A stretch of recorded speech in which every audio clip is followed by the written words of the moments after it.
आइए एक वचन पर हम मनन करेंगे। मेरे साथ निकालिएगा जो आपको लगेगा। मत्ती रचित सुसमाचार उसका 5 अध्याय और उसका वचन 3 से पढ़ेंगे। यहां पर ऐसा लिखा है, मैं पढ़ रहा हूं।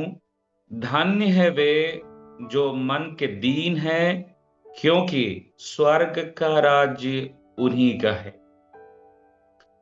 ये वचन जिसको मैंने पढ़ा, प्रभु की आत्मा आज के शाम के समय में इस वचन के द्वारा हम सबके जीवन में बातें करें और एक बड़ा ही अनुग्रह और प्रभु का सामर्थ इस वचन के द्वारा यीशु मसीह के नाम में आपके जीवन पर प्रकट हो।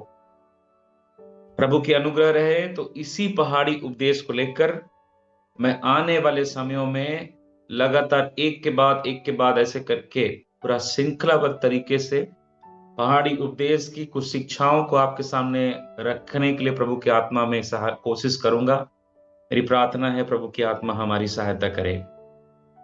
एक चीज को याद रखिए, प्रभु यीशु मसीह ने अपनी सेवकाई के दरमियान पवित्र आत्मा को चेलों को देने से पहले, इससे पहले कि चेले पवित्र आत्मा प्राप्त करते, यीशु मसीह ने पवित्र आत्मा के बारे में गहरी शिक्षा दिया। और उस शिक्षा कहां पर है? यूहन्ना रचित सुसमाचार उसका 14 अध्याय और उसका 16 अध्याय। इससे पहले कि चेले पवित्र आत्मा पाते, यीशु ने उन्हें शिक्षा दिया कि वे पवित्र आत्मा के बारे में पहले अच्छे से जाने। वो कौन है, वो कब आएगा, आएगा तो क्या करेगा, आने से कैसे उनकी अगुवाई करेगा, कैसे उनको उन वचनों से सिखाएगा जो यीशु ने उन्हें संसार में रहते हुए सिखाया, और उसका आना कितना ज्यादा महत्वपूर्ण है करके यीशु मसीह ने उन 2 अध्यायों में बड़ी गहराई से पवित्र आत्मा के बारे में सिखाया। इसके बाद फिर यीशु मसीह ने पवित्र आत्मा को उतरने के लिए, उंडेले जाने के विषय में आगे बढ़ा। वो क्या था एक्चुअल में समझते हैं। यीशु मसीह पवित्र आत्मा की शिक्षा को देने के कारण या देने के द्वारा लोगों का या चेलों का मन को अपनी ओर से हटाकर उस आने वाले सहायक पवित्र आत्मा की ओर खींचना चाहते थे कि तुम तो मुझ पर ध्यान दे रहे हो, तुम मेरी शिक्षाओं को देख रहे हो, सुन रहे हो, तुम मेरे साथ चल रहे हो, तुम मेरे साथ खा रहे हो, तुम्हारा समय मेरे साथ बीत रहा है, उत्तम है। लेकिन कुछ ही समय रह गया है जब मैं कलवरी क्रूस पर चढ़कर संसार के सारे पापों का कीमत को चुकाकर शैतान का राज्य का बंधन को तोड़ूंगा और एक नया राज्य जो सामर्थ के द्वारा है प्रकट होने वाला है बलवंत रीति से, और उस राज्य के सामर्थ को संसार में भरपूरी के साथ प्रकट करने के लिए एक सहायक स्वर्ग की ओर तुम्हारे जीवन में आने वाला है, और वो है पवित्र आत्मा। Praise the Lord. और यीशु चाहता था कि सुनो, मैं शरीर में अब तुम्हारे साथ नहीं रहूंगा, लेकिन आत्मा में होकर मैं तुम्हारे साथ भी रहूंगा, तुम्हारे चारों तरफ भी रहूंगा और तुम्हारे अंदर में भी रहूंगा। Praise the Lord. मैंने 3 चीज बोला, तुम्हारे साथ, तुम्हारे चारों तरफ और तुम्हारे अंदर। Praise the Lord. और यीशु मसीह ने कहा वो तुम्हें तुम्हारे जीवन में आएगा और तुम उससे पाओगे, तुम उसे सुनोगे, तुम उसे जानोगे और वो तुम्हारी सहायता करेगा। क्यों पता है? क्योंकि तुम उसे जानते हो और इसीलिए तुम उसे ग्रहण कर पाओगे। संसार उसे ग्रहण नहीं करेगा क्योंकि वो उसको नहीं जानते। और ये वचन लिखा है यूहन्ना 14 अध्याय में, उसको जब 15 पद से लेकर के पढ़ते पढ़ते आएंगे तब यीशु मसीह ने एक बड़ी गहरी बात कहा। वो क्या था जानते हैं? तुम उसे ग्रहण करोगे क्योंकि तुम उसे जानते हो। इसका मतलब क्या पता है? इससे पहले कि आप कोई भी चीज को अपने जीवन के अंदर रिसीव करो, first of all you have to know about that. आपको जानने की जरूरत है पहले कि वो चीज है क्या। आप डॉक्टर के पास जाते हैं तो डॉक्टर कुछ भी दवाई दे देगा बोल के नहीं खाते हो ना भाई। वो बोल रहा है सिर का दर्द का दवाई है, ये वॉमिटिंग हो रहा तो वॉमिटिंग के लिए है, ये इस दवाई के लिए है, इसके लिए। आप जानते हो उसके बाद ही करते हो। यीशु कह रहे थे तुम उसे जानते हो, इसलिए उसे तुम अपने जीवन में ग्रहण करोगे। मेरे भाई और मेरे बहनों, परमेश्वर का आत्मा इन दोनों वचनों के द्वारा आपके जीवन के अंदर में कई बातों को खोलकर तुझे सिखाना चाहता है। Praise the Lord. वो तुझे व्यक्तिगत प्रार्थना में सिखाना चाहता है। वो इन दिनों जब तू चर्च में बैठे तो प्रभु का अपना वचनों से सिखाना चाहता है। क्यों सिखाना चाहता है? इसलिए कि तू उसे जाने और न जानकर केवल चुपचाप बैठ न जाए, परंतु जो चीज तू जाने इन दिनों उसको यीशु मसीह नासरी के नाम से अपने जीवन के अंदर होता हुआ देखिए। Praise the Lord. गिदोन बोलता है, जब परमेश्वर का दूत उसके सामने आया, यह गिदोन को बोलता है, हे सूरवीर सुरमा, यहोवा तेरे संग है। तब गिदोन क्या बोलता है? यदि परमेश्वर हमारे संग होता तो हम पर विपत्ति क्यों पड़ती? कहां गए वो बड़े बड़े काम जो परमेश्वर ने इजरायलियों के बीच में मिस्र में किया?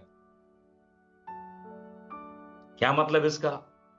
मैंने सुना है मेरे बाप दादों से, उसने कैसे लाल समुद्र को दो भाग किया, उसने कैसे रास्ता में इजरायलियों के चप्पल को घिसने नहीं दिया, उसने कैसे स्वर्गीय मन्ना खिलाई, उसने कैसे बटेर खिलाया, उसने कैसे मारा को पानी को मीठा कर दिया, उसने कैसे आग और अंगारे के ओले गिराए, उसने कैसे नील नदी के पानी को रक्त में तब्दील कर दिया, उसने कैसे बड़े बड़े चमत्कार किए। मैंने सुना है, इसलिए मैं आज उन चमत्कारों को ढूंढता हूं। क्यों?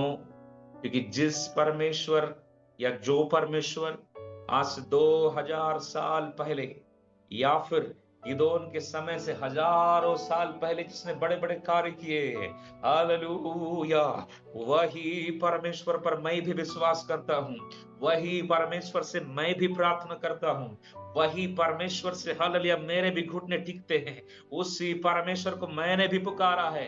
तो आज से 2000 साल पहले अगर उसने किया है तो यीशु मसीह के नाम से वो कहता है वो सदा सर्वदा एक सा परमेश्वर है, वो नहीं बदलने वाला परमेश्वर है। Praise the Lord. उसने आज से 2000 साल पहले किया तो आज भी करेगा। दैट्स व्हाई, इसीलिए हमें जानने की जरूरत है। Praise the Lord. Yeshu Masih ने इसी बात को सामने स्त्री से कहा, अगर तू जानती कि मैं कौन हूं, तू मुझे पानी नहीं पिलाती, तू मुझसे मांगती और मैं तुझे जीवन का जल देता। आज कई लोग क्यों दब गए जानते हैं? क्योंकि वो लोग कहते तो हैं कि मैं जानती हूं, वे लोग कहते तो हैं कि मैं जानता हूं, लेकिन झूठे हैं। और मैं आपको बताऊं किससे झूठ बोल रहे हैं? परमेश्वर से नहीं, शैतान से नहीं, विश्वासियों से नहीं, अपने आप से, अपने आप से। Praise the Lord. ये वचन जब आप पढ़ेंगे, ये यीशु मसीह का अध्याय 5 से लेकर 7 तक पहाड़ी उपदेश का शिक्षा कहा जाता है। पहाड़ी उपदेश क्यों कहते हैं? क्योंकि यीशु मसीह ने एक पहाड़ी स्थान पर बैठकर अपने चेलों को सारी शिक्षाओं को दिया। और मैं आपको बताऊं, कई लोग बोलते हैं कि यीशु मसीह पुराने नियम को खत्म कर दिया। नहीं, पुराना नियम इधर में था, यीशु मसीह ने पुराना नियम को यहां से उठा के यहां लेकर गया।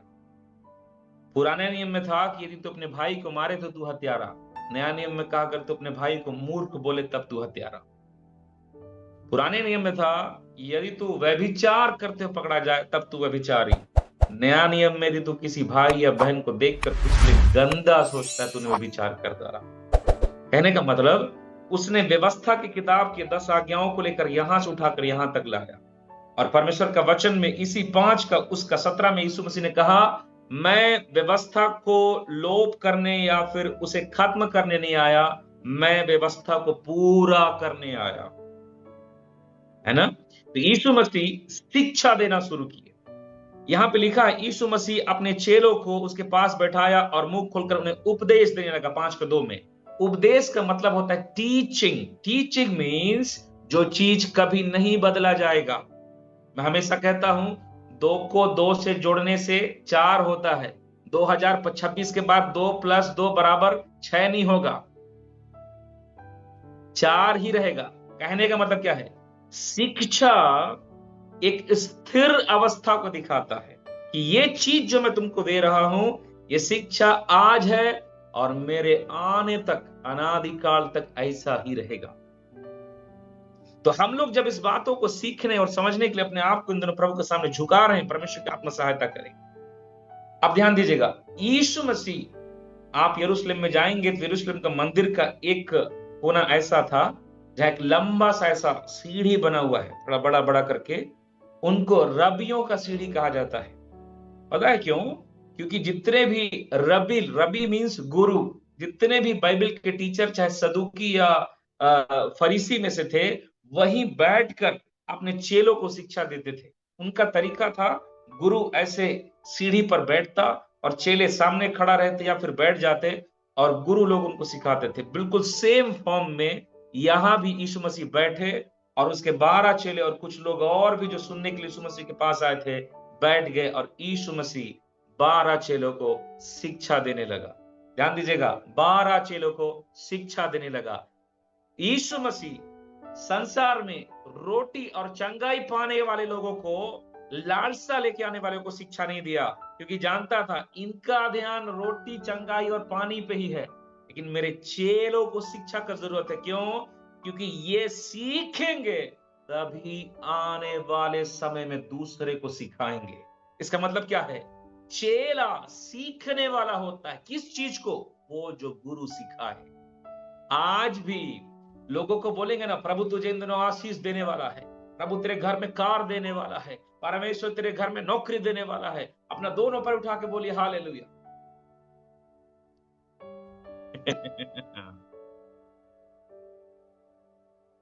जानते हैं क्या है इसमें? ऐसा सुनने से सबको मजा आता है। उस समय क्या निकलेगा? I receive. लेकिन मैं आपको वचन की शिक्षा बताऊं, यीशु का वचन ना लीपा पोती का था ही नहीं।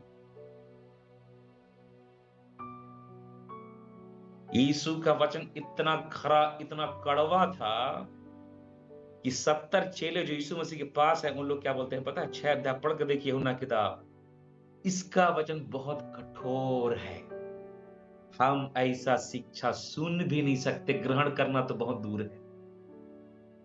तो आजकल के जो पास्टर लोग हैं ना, जो बड़ा एकदम लाव लश्कर लिए पहुंच जाते हैं, प्रभु तुझे आशीष दे रहा, विश्वास करिए आशीष दे रहा। मैं बताऊं, झूठे हैं वे लोग। और वचन में लिखा है, पौलुस ने कहा, अंत के दिनों में लोग अपने कानों की खुजलियों को मिटाने वाला प्रचारकों को ढूंढेंगे। आज भी लोग यूट्यूब में कैसे पास्टर को समझ सर्च करते हैं पता है? जो 50 तो भविष्यवाणी करे आपके लिए, जो 50 तो आशीष के बाद बोले आप।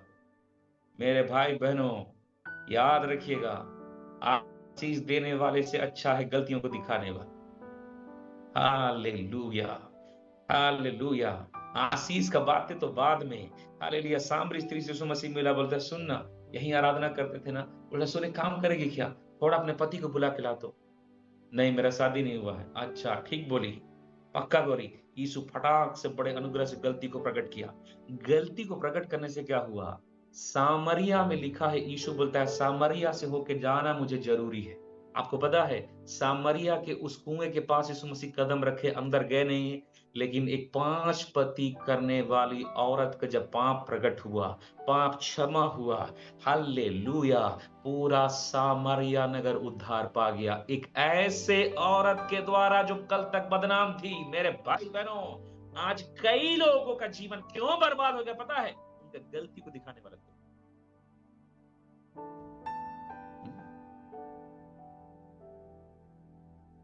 उनका गलती को दिखाने वाला कोई नहीं।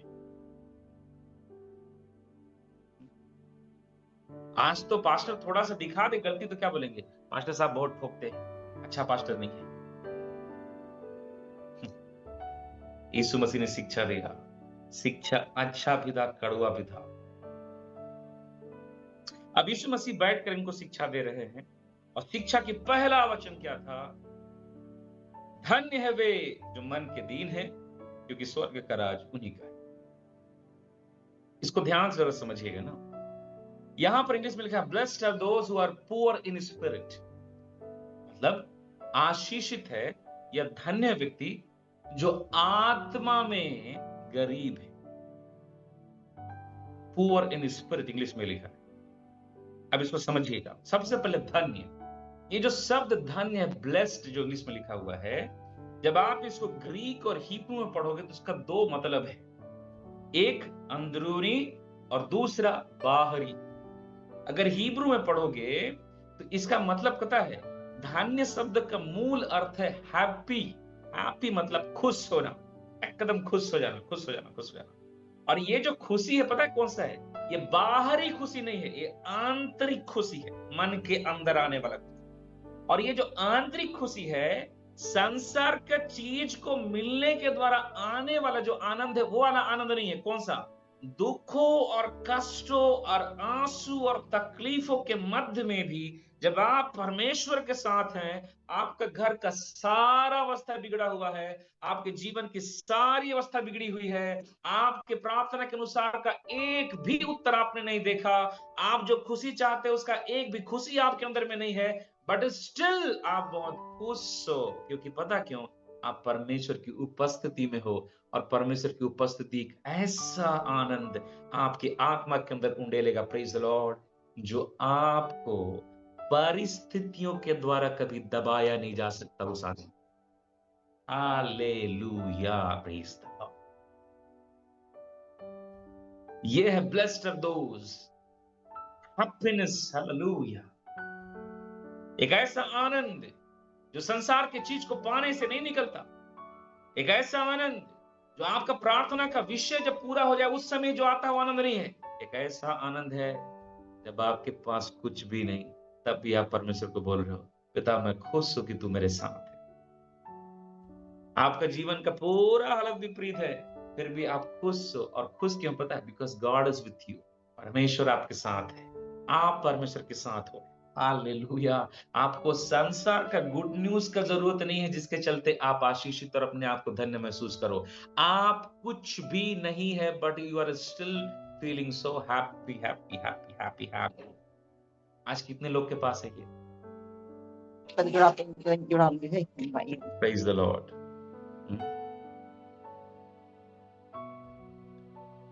आज कितने लोग के पास है ये?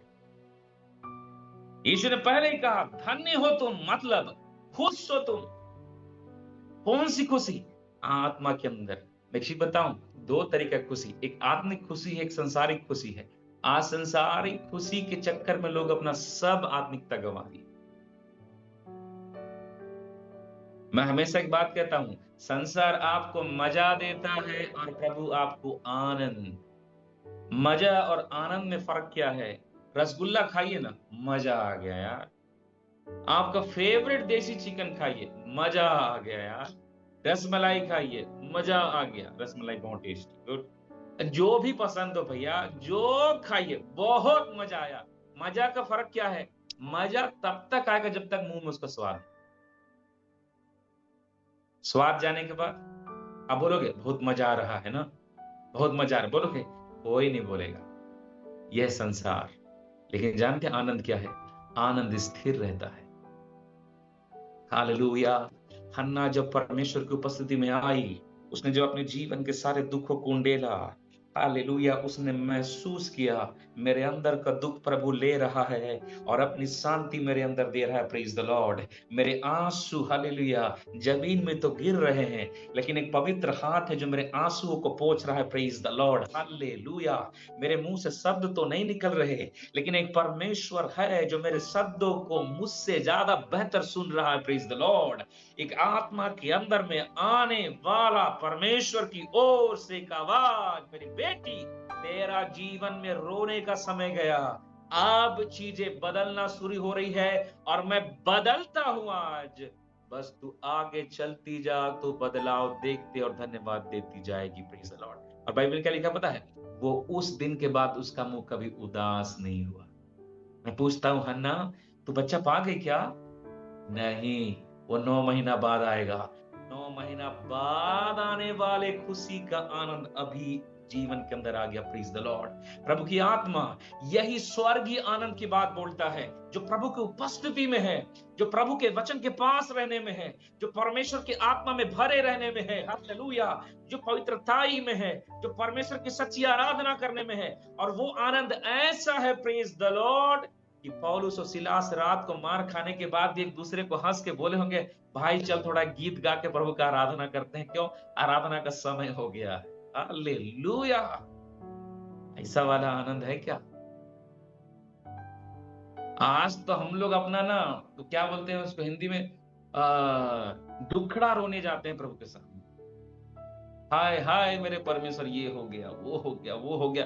प्रभु बोला था यार मैं तो कुछ आनंद दिया था, लेकिन ये तो भाई साहब उसको छोड़ करके दुखड़ा कोई पकड़े है, मैं क्या करूं? मैं कुछ नहीं कर सकता।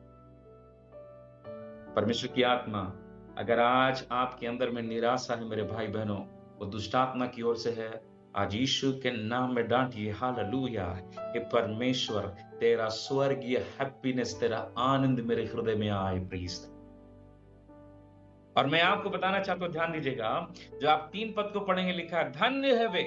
4 पद को पढ़िए, धन्य है वे। 5 को पद को धन्य है वे। 6 को धन्य है वे। 7 को धन्य है वे। 8 को धन्य है वे। 9 को धन्य है वे। ऐसा करते करते करते करके करीबन 3 पद से लेकर इस 9 पद तक आप एक गजब का स्वर्गीय चरित्र को देखोगे। और इन स्वर्गीय चरित्र में जीने वाले लोग, पहला चरित्र क्या है? धन्य है वे जो मन के दीन है। दूसरा चरित्र क्या है? धन्य है जो शोक करते हैं। तीसरा चरित्र क्या है? जो नम्र हैं। चौथा चरित्र क्या है? जो धार्मिकता के भूखे हैं। ये चरित्र है। कौन सा चरित्र? सांसारिक चरित्र नहीं, स्वर्गीय चरित्र।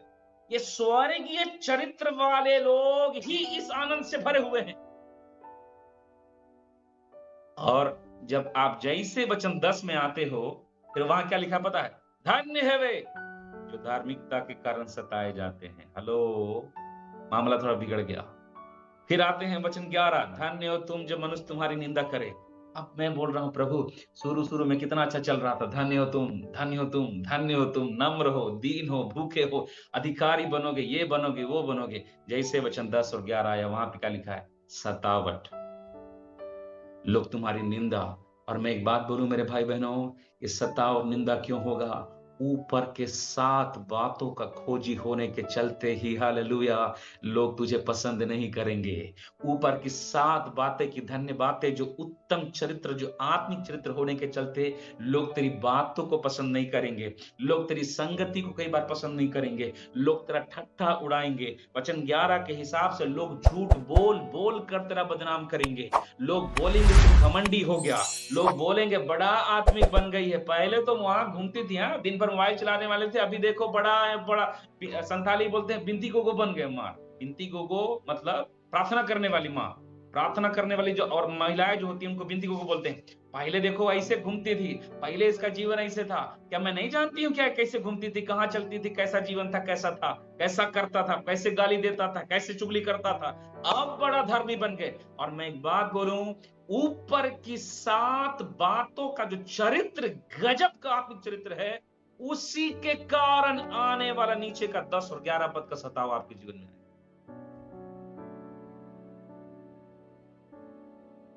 मेरे भाई बहनों, आज प्रभु के सामने पवित्र बनने का निर्णय लीजिए ना। आपकी पत्नी ही बोलेगी बड़ा पंडित बन रहा है, बड़ा धर्मी बन रहा है, बड़ा प्रार्थना करने वाला बना है, बड़ा उपवास रहता है। मैं नहीं जानती हूँ क्या? खाना खाए बिना तो रह नहीं सकता। अभी सेंट आएगा ना मुर्गा का, तुरंत उपवास तोड़ देगा। इसका मतलब समझते हैं आप? मसीह जीवन में जैसे आप महिमा में बढ़ोगे ना, एक सताव आएगा और उसका केवल एक कारण होगा, आपकी धार्मिकता। आप ये मत सोचना मेरे भाई बहनों, आज आप रात को उठते हो ना, बड़ा रात को उठने वाले बने हैं, इतना दिन से तो प्रभु में है, कहां लोग को सिखाएंगे, बड़ा प्रार्थना करने वाले हैं, बड़ा भाई। मेरे भाई बहनों, इसको अच्छे से समझिए। हमेशा आपके आत्मिकता का न्याय करेंगे लोग जो आत्मिक नहीं है। इसीलिए लिखा है, शरीर हमेशा आत्मा का बैरी है। जो शारीरिक जीवन जी रहे हैं ना, वो आत्मिक जीवन जीने वाले को हमेशा क्रिटिसाइज करेंगे।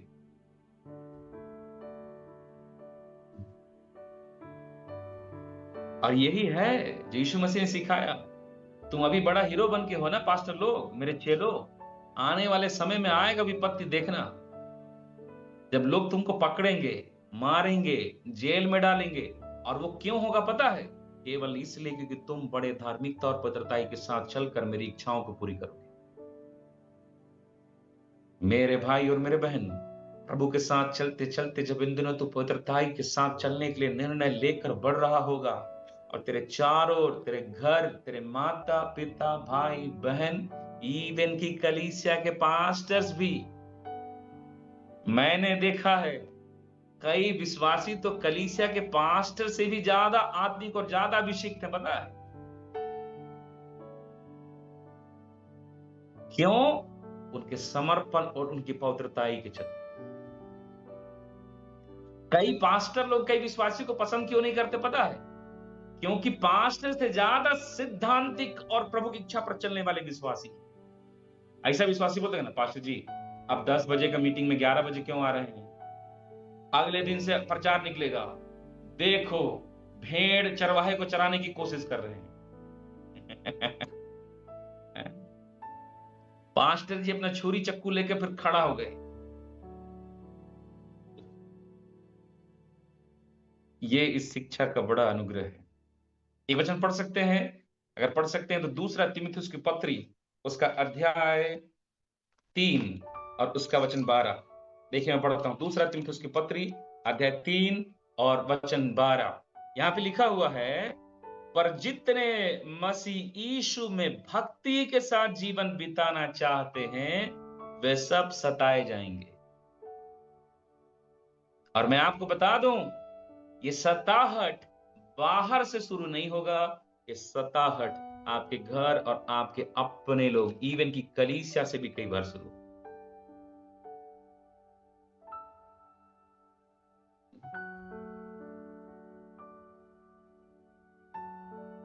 यीशु मसीह जब प्रभु काम करना शुरू कर दिया तो क्या लोग बोलते, क्या ये यूसुफ का बेटा और बढ़ाई का पुत्र नहीं क्या? ये हमारे बीच में टेबल कुर्सी नहीं बनाता था क्या? आज बहुत बड़ा चंगाई देने वाला बन गया, आज उद्धारकर्ता बन गया, आज मनुष्य परमेश्वर का पुत्र कहलाने लगा अपने आप को। क्या हम इसको नहीं जानते क्या? ये मरियम का बेटा है, इसकी बहनें और भाई हमारे बीच में रहते हैं। क्या सुन रहे, समझ रहे मेरे भाई बहनों? जैसे आत्मिकता में कदम उठाओगे तेरे विरोधी होंगे। Praise the Lord. तो सबसे पहला शब्द जो यीशु मसीह ने कहा वो क्या है? धन्य है वे। सब नहीं, धन्य वे हैं, मतलब स्वर्गीय आनंद वास्तव में उनके अंदर है जो लोग मन के दीन हैं। इसमें 3 बात है, पहला धन्य वाली अवस्था, दूसरा मन का दीन, तो तीसरा स्वर्ग का राज्य उन्हीं का है। प्रभु की आत्मा सहायता करे, ध्यान से समझिएगा। यहां पे लिखा है वे जो मन के दीन है, इंग्लिश में लिखा है पुअर इन स्पिरिट, जो आत्मा में गरीब हैं। इसका ट्रांसलेशन ये नहीं, एक्चुअली में इसका ट्रांसलेशन क्या पता है? जो वास्तव में हम्बल है, प्रभु सामने पूरी तरह से नम्र और दीन है। आप ध्यान दीजिए, इनको धन्य किसको कहा गया? जो आत्मा में गरीब है। अब जब आत्मा में जो गरीब शब्द यहां पर बोला गया है, जो लिखा है ना धन्य जो मन के दीन है, मतलब जो नम्र है या दीन है या गरीब, इंग्लिश के हिसाब से, हिंदी अनुवाद के हिसाब से, उसमें पढ़ने से लगता है जो लोग आत्मिक तौर पर बहुत कमजोर हैं, वो लोग को परमेश्वर धन्य बोल रहा है। नहीं, उनको धन्य नहीं बोल रहा। परमेश्वर यहां धन्य किसको बोल रहा है पता है? जो लोग प्रभु में हैं लेकिन संसार में रहकर उनके पास संसारिक बल होने के बावजूद भी वे लोग एक ऐसा जीवन जी रहे हैं कि हे परमेश्वर, अगर तू मेरी सहायता न करे तो मैं बिल्कुल शून्य हूं, मुझ में कोई सामर्थ्य नहीं। मुझे सामर्थ्य नहीं कि मैं अपना घर चला सकूं, मुझे सामर्थ्य नहीं कि मैं नौकरी कर सकूं, मुझे सामर्थ्य नहीं कि मैं एक अच्छा प्रार्थना का जीवन जी सकूं, मुझे सामर्थ्य नहीं कि तेरे वचनों को पढ़ के सीख सकूं, मुझ में सामर्थ्य नहीं कि मैं पवित्रताई का जीवन जी सकूं, मुझ में सामर्थ्य नहीं कि एक सेवक होकर तेरे वचन का प्रचार कर सकूं, मुझ में सामर्थ्य नहीं कि मैं तेरी कोई भी इच्छा पूरी कर सकूं। मैं पूरी रीति से शून्य हूं परमेश्वर, मुझ में कुछ भी बल नहीं है। मैं पीएचडी करने के बाद भी प्रभु तेरे सामने मूर्ख हूं। और इसी को बोलते हैं दीन होना, कि आप सब कुछ जानने के बाद भी प्रभु के सामने क्या बोलो खड़ा हो कि प्रभु, I am nothing before you and I am nothing without you. My prayer is worthless, my fasting is worthless, my life is worthless without you Lord, without your help। मैं आपके बिना शून्य हूं, मेरा जीवन शून्य है, मेरा मेहनत शून्य है, मेरी पढ़ाई में जो परिश्रम कर रहा हूं वो शून्य है, मेरी सेवकाई शून्य है, मेरा प्रार्थना का जीवन शून्य है, मेरे जीवन में कोई भी ताकत और कोई भी गुणवत्ता नहीं है परमेश्वर कि मैं अपने ताकत से कर सकूं। मैं पूरी रीति से शून्य और जीरो हूं परमेश्वर, हालेलुया। मुझे तेरी सहायता चाहिए। ये अवस्था में जब एक व्यक्ति आता है तो प्रभु क्या बोलता है पता है? धन्य है वो व्यक्ति जो ऐसे अपने आप को शून्य बना के रखा।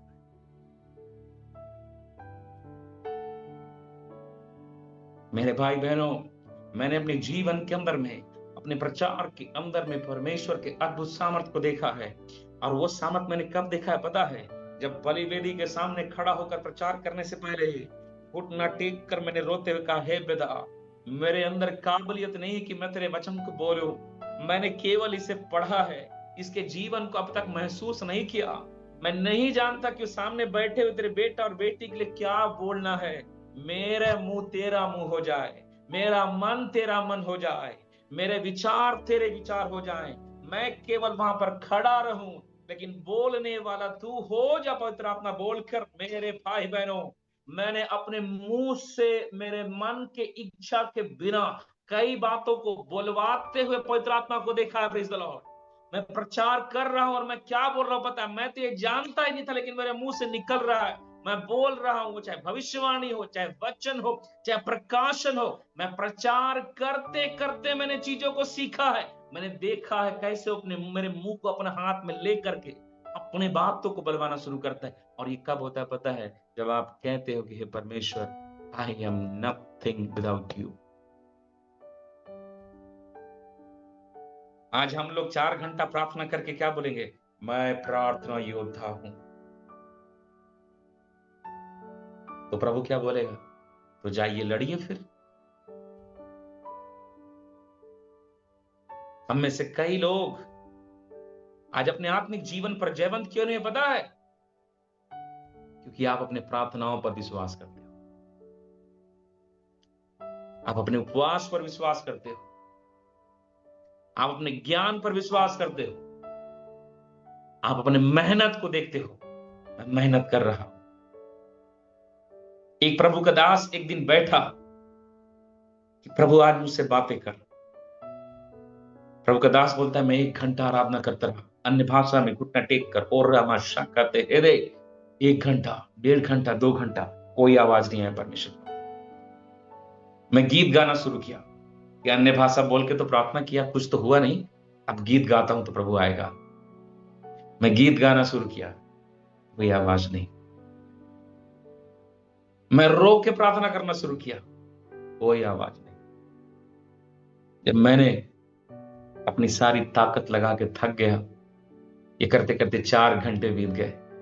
4थे घंटे में रोकर घुटने टेक कर बोलता है, हे परमेश्वर, मुझे नहीं पता कि आप कैसे बात करते हो, मुझे नहीं आता प्रार्थना करने, मुझे नहीं आता गीत गाने, मुझे नहीं आता तेरी आराधना प्रभु, कि तुझे पसंद है पिता, लेकिन मैं अपने आप को शून्य करता हूं, जैसे तू मेरे से चाहता है वैसे तू मुझसे बात कर। जब प्रभु का दास शून्य होकर अपनी काबिलियत से बाहर आके प्रभु को पुकारने लगा, अगले ही पल में एक आवाज आई, मेरे बेटे मैं यहां पर हूं।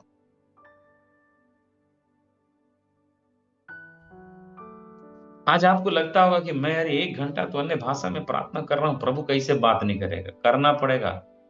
हम तो धमकी देर तक दें यीशु मसीह को, कैसे बात नहीं करेंगे? आप दिमाग खराब है आपका? इतना अन्य भाषा बोल रहे हैं, रात को जग जग के प्रार्थना कर रहे हैं, प्रभु थक गए, डार्क सर्कल पड़ जा रहे हैं यहाँ जग जग के, दिमाग खराब प्रभु। ऐसा बोलने से भी कुछ नहीं होने वाला। आज मैं प्रभु के दास को सुन रहा था, तो वो इजराइल के उस जगह पर जहां अब्राहम ने अपने बच्चे को बलि किया था, उस पहाड़ पर था। तो एक प्रभु का दास बोलता है, मैं वहां एक प्रभु के दास से मिला, और पता है वो पिछले 11 साल से उस पहाड़ से नीचे नहीं उतरा। कोई फोन नहीं, कोई इंटरनेट नहीं, उसे कुछ भी पता नहीं देश दुनिया में क्या रहा। तो 11 साल से उस पहाड़ पर है, जी रहा है और यहोवा की बाट जो रहा है, प्रार्थना प्रार्थना प्रार्थना प्रार्थना। जब प्रभु का दास उससे मिला तो प्रभु का दास उससे पूछते हैं, क्यों आप 11 साल से प्रार्थना कर रहे हैं, यहाँ पर आपने क्या पाया? उसने कहा, जानते हैं ब्रदर, पिछले महीने मैं यहीं पर घुटने टेका हुआ था और स्वर्ग से प्रभु के 2 स्वर्गदूत मेरे सामने आ खड़े हुए। हालेलुया। और वो मुझसे बातें करने लगे। कई विषयों पर हमने बातें की, कई स्वर्गीय बातों को हमने देखा और जाना और मैंने सीखा। अद्भुत था वो 11 साल का आंसू, 11 साल का प्रार्थना लगा कि प्रभु इस आशीष के सामने, तुझे आमने सामने देखने के सामने, तुझे आमने सामने खड़ा होने के आशीष के सामने, पिता 11 साल का वो जो अंतराल था वो भी कम पड़ गया। प्रभु इतना ज्यादा आशीषित था। मैं आपको 11 साल इंतजार करने नहीं बोल रहा, लेकिन मैं ये बोल रहा हूं, एक व्यक्ति का लालसा को देखिए कि प्रभु को पाने के लिए उसकी स्थिरता कितनी कमाल और कितनी भयंकर की है। हमारा तो 1 घंटा हो जाए तो स्पाइनल कोड में थोड़ा दर्द हो जाएगा, मेरा सर्वाइकल का प्रॉब्लम हो जाएगा, प्रभु मैं कल से प्रार्थना करने के लिए बैठूंगा। कितना लालसा है, आप कितना दिखा पाओ। यीशु कहता है, धन्य है वे जो मन के दीन है, जो मन से पूरा अपने आप को शून्य बना के रखे हैं, जो अपने संसार के ज्ञान और संसार के बातों को लेकर उसको पकड़कर जीवन नहीं जी रहे, एकदम शून्य है। वो सब कुछ जानने के बाद भी वो कई चीजों को डिजर्व करते हैं, फिर भी बोलते हैं, परमेश्वर मैं इसके लायक नहीं हूं, जैसा तू चाहे वैसा मेरे जीवन से हो। और वचन में लिखा है, ऐसे ही लोगों का क्या है, ऐसे ही लोगों का है, स्वर्ग का राज्य ऐसे ही लोगों का है। कैसे लोगों का? इनका रिवॉर्ड है ये, पता है कौन सा? जो लोग शून्य होकर आ रहे हैं। मैं वचन आपके सामने पढ़ना चाहूंगा, पर दूसरा कुरिन्थियों की पत्री उसका 12 अध्याय उसका 9 पद को जरा पढ़ते हैं, देखिएगा। दूसरा कुरिन्थियों की पत्री उसका 12 अध्याय वचन 9, यहाँ पर लिखा हुआ है। दूसरा कुरिन्थियों की पत्री अध्याय 12 वचन 9, यहाँ पे लिखा है। पौलुस, ऊपर से पढ़ते पढ़ते आएंगे तो पता चलता है कि एक दुष्ट आत्मा था जो पौलुस को घूंसे मारता था। वचन में लिखा है, पौलुस ने 3 बार प्रार्थना किया कि प्रभु ये दुष्ट आत्मा मुझसे दूर हटे, लेकिन परमेश्वर ने उसको दूर नहीं किया। उसका कारण यहाँ पे लिखा हुआ है, वचन 6 से पढ़ रहा हूं, क्योंकि यदि मैं घमंड करना चाहूं भी तो मूर्ख न होऊंगा, क्योंकि सच बोलूंगा तो भी रुक जाता हूं। ऐसा न हो कि जैसा कोई मुझे देखता है या मुझसे सुनता है, मुझे उससे बढ़कर समझे। वचन 7, इसलिए कि मैं प्रकाशनों की बहुतायत से फूल न जाऊं, मेरे शरीर में एक कांटा चुभाया गया है, अर्थात शैतान का एक दूत कि मुझे घूंसे मारे, ताकि मैं फूल न जाऊं। इसके विषय में मैंने प्रभु से 3 बार विनती की कि प्रभु मुझसे यह दूर हो। पर वचन 9 कहता है, पर उसने मुझसे कहा, प्रभु ने पौलुस से कहा, मुझसे कहा, पौलुस बोलता है, प्रभु ने मुझसे कहा, पौलुस बोलता है, मेरा अनुग्रह तेरे लिए बहुत है, क्योंकि मेरी सामर्थ निर्बलता में सिद्ध होती है। इसीलिए मैं बड़े आनंद से अपने निर्बलता पर घमंड करूंगा कि मसीह की सामर्थ मुझ पर छाया करती रहे। हालेलुया। पौलुस क्या बोल रहा था पता है? एक दुष्ट आत्मा है जो मुझे घूंसे मारता है, जो मुझे तकलीफ देता है। क्या तकलीफ देता है बाइबल नहीं बताती, लेकिन हो सकता है मानसिक तौर पर, हो सकता है शारीरिक तौर पर, हो सकता है बार बार प्रार्थना में रुकावट डालने के द्वारा, लेकिन वो तकलीफ वास्तव में तकलीफ का विषय था। इसलिए तो पौलुस 3 बार प्रार्थना किया कि प्रभु जी इसे मुझे दूर कीजिए। लेकिन परमेश्वर क्या बोलता है, सुनना, जब तू अपने आप को निर्बल महसूस करता है ना, और अपने आप को निर्बल जानकर अपने आप को समर्पित करता है, यही वो समय होता है जब मेरी सामर्थ बहती है। मेरे भाई बहनों, कई लोगों के जीवन में उपवास करने के बाद भी दुख नहीं हटा। कई लोग आज सुबह के प्रार्थना करने के बाद भी कोई बदलाव नहीं देखे। कई लोग कई विषयों के लिए रो रो के थक गए कि प्रभु ये बात 3 दिनों बदले बदले बदले, लेकिन प्रभु बदला नहीं। आज की रात परमेश्वर की आत्मा कई लोग से बात कर रहा है। तेरे प्रार्थना और उपवास करने के बाद भी यदि तेरे विषय जिसके कारण तेरे जीवन के अंदर इन दिनों दुख और तकलीफ और आंसू भरा हुआ है, प्रभु की आत्मा कहता है वो तुझे दुख करके दबाने के लिए नहीं है, वो तुझे थोड़ा सा निर्बल करके प्रभु के सामने ला रहा है, प्रेज द लॉर्ड। और उसी निर्बलता में जब आप अपने आप को शून्य करके प्रभु के सामने इन दिनों रखोगे, हालेलुया, प्रभु का आत्मा का सामर्थ्य तेरे जीवन से बाहर निकलेगा। तो इन दिनों उस दुख के विषय पर दुखी होने के बजाय, प्रभु मेरी निर्बलता में तेरी क्या इच्छा है मुझे बता, ऐसा बढ़ने का जरूरत है। हालेलुया। कई लोग तो प्रार्थना छोड़ दिए। मैं 7 दिन उपवास की, मेरा उत्तर नहीं मिला। मैं 15 दिन उपवास की, मुझे उत्तर नहीं मिला। मैं 21 दिन प्रार्थना की, मुझे उत्तर नहीं मिला। मैं प्रभु के सामने रोई, मैं रोया, मुझे उत्तर नहीं मिला। कईयों का विश्वास रूपी जहाज टूट गया।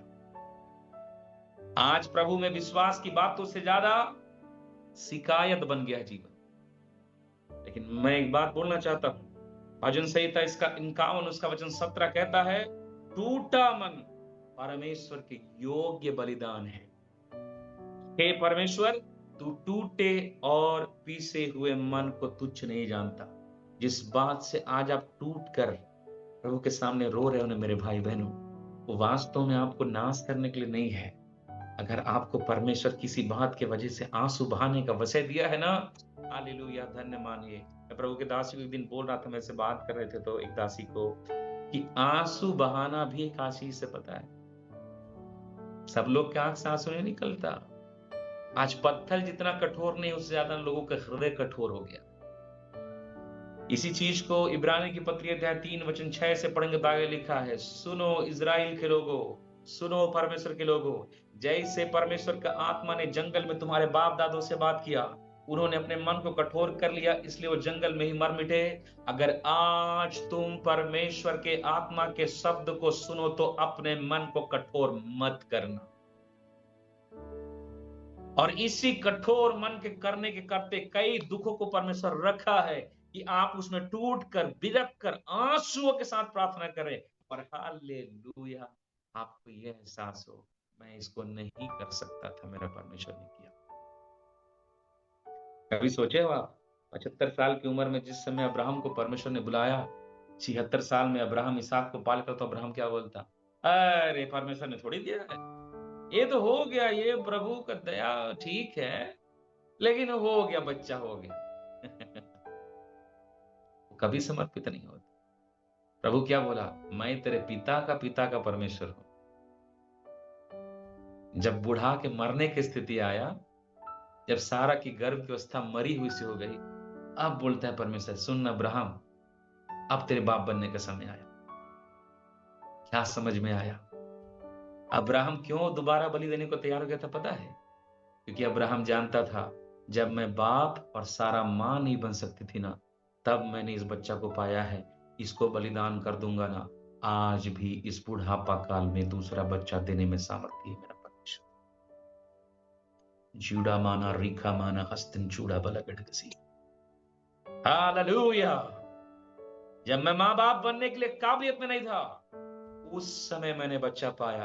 अगर इसे बलि भी कर दिया, मेरा परमेश्वर वादे का पक्का परमेश्वर है, वो आज भी मुझे दूसरा इसहाक देने में समर्थ। क्यों?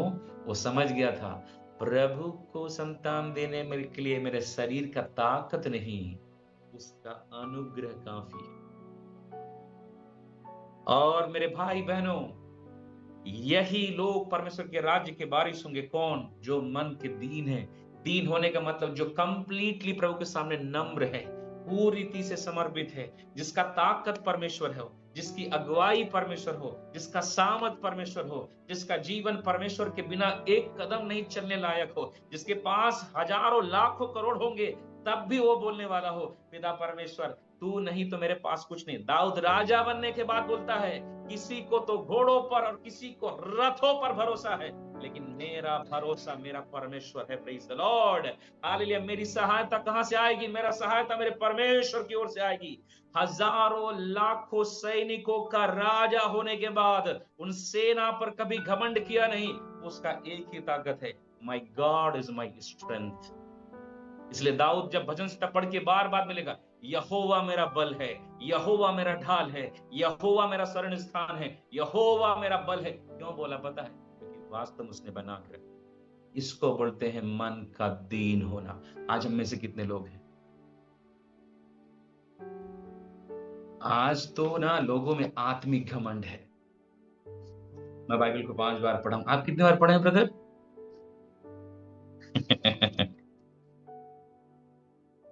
मैं हर संडे चर्च जाता हूं। आप जाते हैं? जाते कि नहीं जाते ब्रदर? मैं रोज 4 घंटा प्रार्थना करता हूं। प्रार्थना करके निकलते ही जानते हैं प्रभु का आत्मा ने कल मुझसे बात की। क्या बात किया? जिसका कोई मतलब भी नहीं है ना, प्रभु का आत्मा ने कल मुझसे बात की। मैं जब प्रार्थना कर रहा था ना, प्रभु को दर्शन दिखाया। मैं प्रार्थना करता, प्रभु मैं एक बात बोलूं, ये बोलना गलत नहीं है, लेकिन क्या होता है पता है? कई बार हमारा शरीर के द्वारा किया जाने वाला परिश्रम हमको घमंडी बना देता है। उसका फल बताऊं? बाकी प्रार्थना नहीं करने वाले आपको पापी नजर आएंगे। ये क्या ये कभी प्रार्थना किया है? 5 मिनट तो प्रार्थना नहीं करता है, इसको क्या प्रभु बात करे? और मैं आपको बताऊं, आत्मिक घमंड बहुत खतरनाक है। बिलाम थोड़ा अभिषेक पाने के बाद घमंड में चल रहा था। प्रभु बोला, बिलाम तू भविष्यवक्ता है, तेरे से मैं बात किया, लेकिन सुन ना, आज गधे से बात किया। वो क्या दिखाया पता है? तेरे से बढ़िया ते गधा है।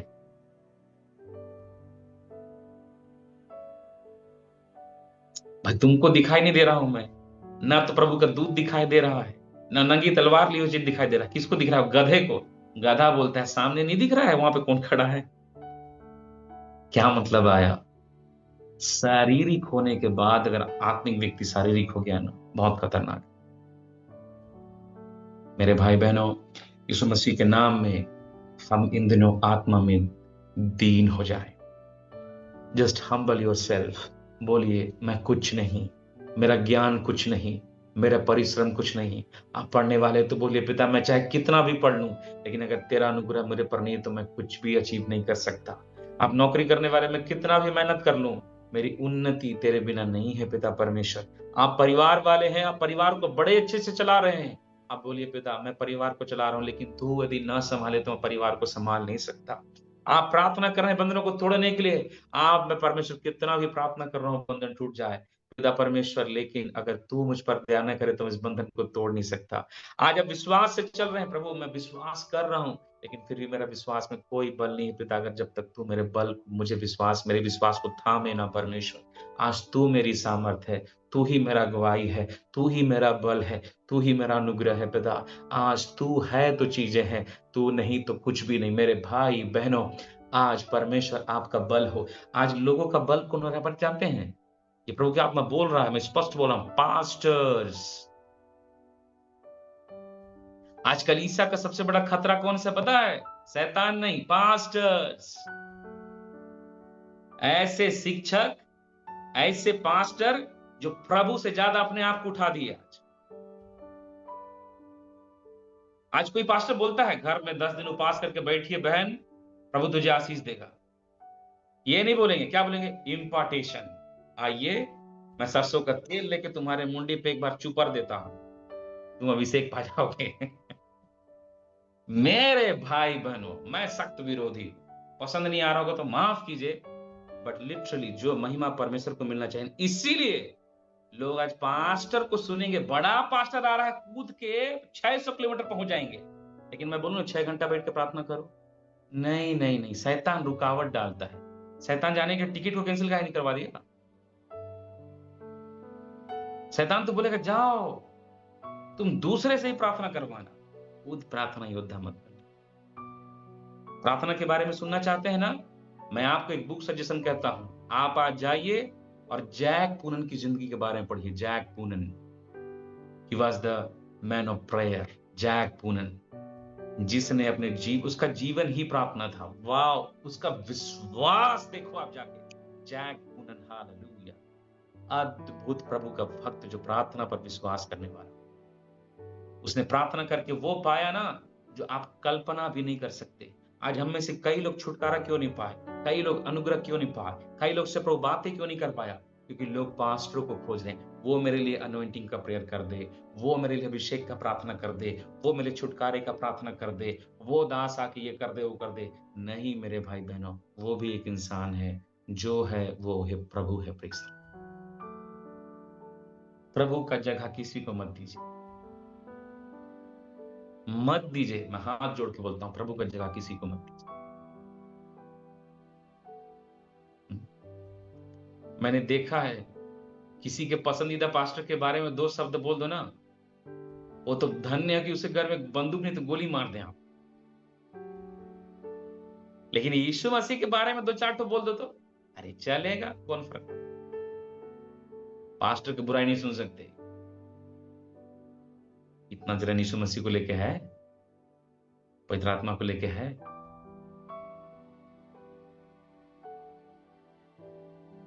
हमारा यीशु, हमारा राजा, हमारा प्रभु, हमारा सामर्थ, हमारा अनुग्रह, हमारा विश्वास, हमारी शक्ति, हमारा धीरज, हमारा संयम, हमारी सहनशीलता, he is all in all. वही सब कुछ है। Praise the Lord, hallelujah. प्रभु हमें आत्मा में दिनों दीन बनाए। Praise the Lord. स्वर्ग का राज उन्हीं का है। मैं इस विषय को, अंतिम पोर्शन को नहीं बोल पाया, प्रभु की दया हो, मैं इसी विषय को आगे बढ़ाऊं। स्वर्ग का राज उन्हीं का है। हालेलुया। प्रभु की बड़ी महिमा इस वचनों के द्वारा प्रभु सबको आशीष दे।